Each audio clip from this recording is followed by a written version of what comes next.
शिवसेना आणि भारतीय जनता पक्षाचं राज्य असताना 4.5 वर्ष आम्हाला मिळाली. 6 महिने गेले आचारसंहितेमध्ये.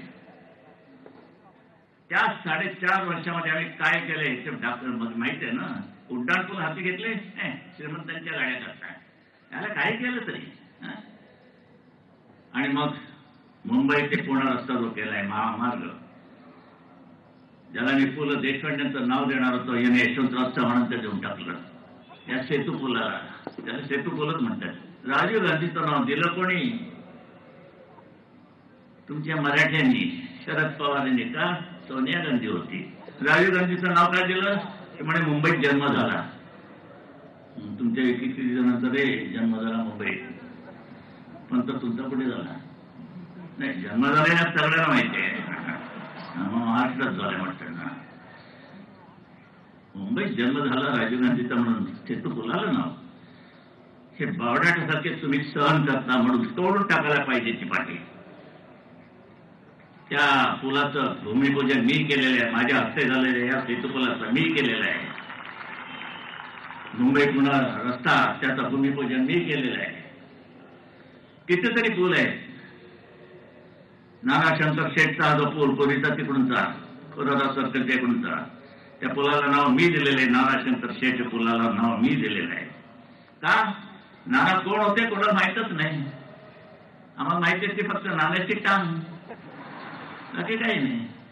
या माणसाने मुंबई घडवली, महानगर उभं केलं. जिजामाता उद्यानाला जागा नाना शंकर शेठ यांनी दिली.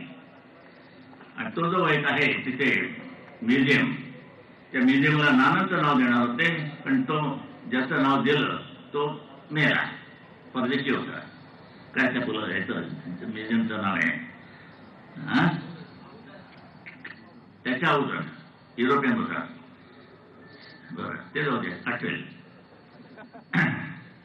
ह्या नाण्यांचा पहिली रेल्वे हिंदुस्थानात, पहिली रेल्वे नानाशंकर शेठ यांनी आणली. नगरपालिका नानाने बसवली. मराठी वकिलांना कोर्टामध्ये ब्रिटिशांचं राज्य असताना त्यांना प्रवेश मिळाला तो नानांमुळे. हा नाना विसरला वाद. इंदुमिलची जागा, हा घ्या ना. आंबेडकरांचा मान राखलाच पाहिजे, त्यांच्या नावे ती द्या. पण आम्ही एक तुकडा मागतोय फक्त, त्याचे ते कवडा घालवलं. दादरचं नाव बदलायचं. काय बदलायचं? त्या म्हणायचं त्याने चैत्यभूमी.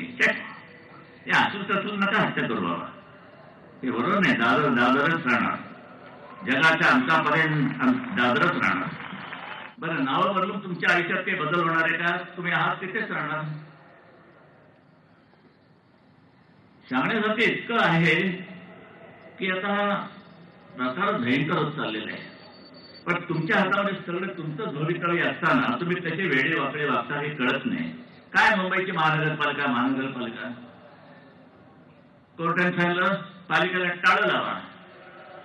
आता ते कदाचित उद्देशून प्रशासनाला बोलले असणार, पण वृत्तपत्रामध्ये त्याच्यावरून जे घसरले ते खड्ड्यात जाऊन पडले.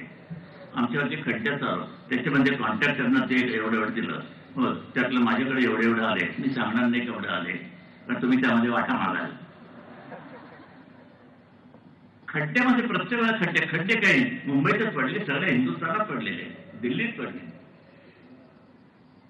आणि ते नारोबा सिंधुदुर्गामध्ये बघ, ते काय खड्डे आहेत का काय, का तरण तलाव आहे? तुझ्या माहेरी तिथे पडली असताना मुंबईचे आपले सगळे फोटो द्यायचे आणि तेच फोटो रिपीट कशावर होत नसतील. तोच खड्डा आहे, तुम्ही कुठे बघताय तोच आहे म्हणून. पण ते फोटो छापायचे, लोकांना मैरून टाकायचं आणि शिवसेनेच्या विरोधात उभं राहायचं. अशा तऱ्हेने तुम्ही शिवसेनेला हरवण्याचा प्रयत्न करू नका.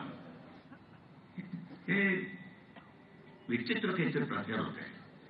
खड्ड्याच्या सगळ्या गोष्टी, MMRDAचा खड्डाही आमच्या नावावर, PWDचा खड्डा सुद्धा आमच्या नावावर.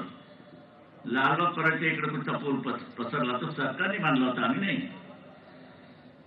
आमच्या राहुल शेवाळाने काहीतरी मोठे स्टेटमेंट दिलेले आहे की जे कॉन्ट्रॅक्टर ज्यांना आम्ही रस्त्याची मुंबईची कामं दिलेली आहेत ते असे आहेत आणि तसे आहेत आणि अमुक झालं आणि तमुक झालं.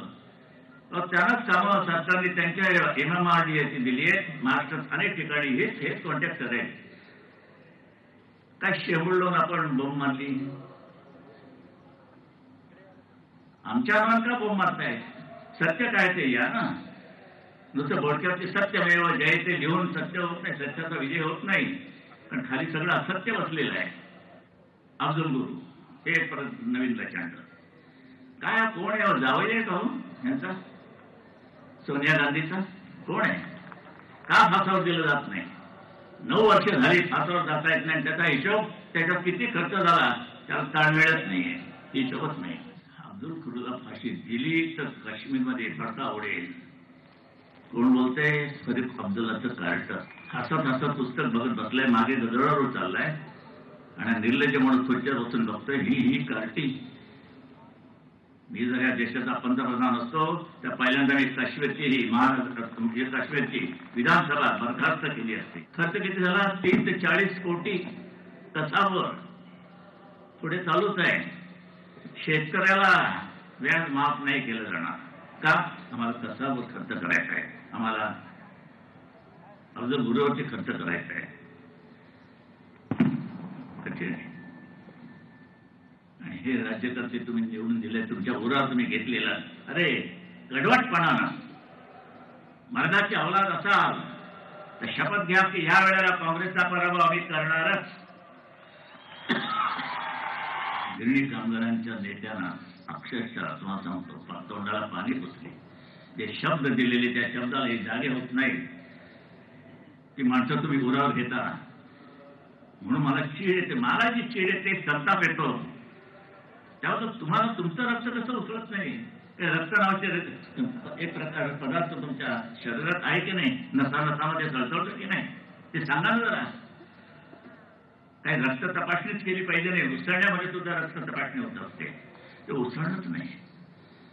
एक चांगलं झालं, रिक्षावाल्यांना धडा शिकवला माझ्या शिवसैनिकांनी. असं तुम्हाला कानफटावं लागणार या लोकांना. जो कायदा तुमच्यावरती अवलंबून आहे, राज्यकर्त्यांवरती अवलंबून नाहीये, तो कायदा तुम्हीच सांभाळा. क्षमा कोणालाही करू नका, आम्हालाही करू नका. पत्रकारांनी मी सांगतोय,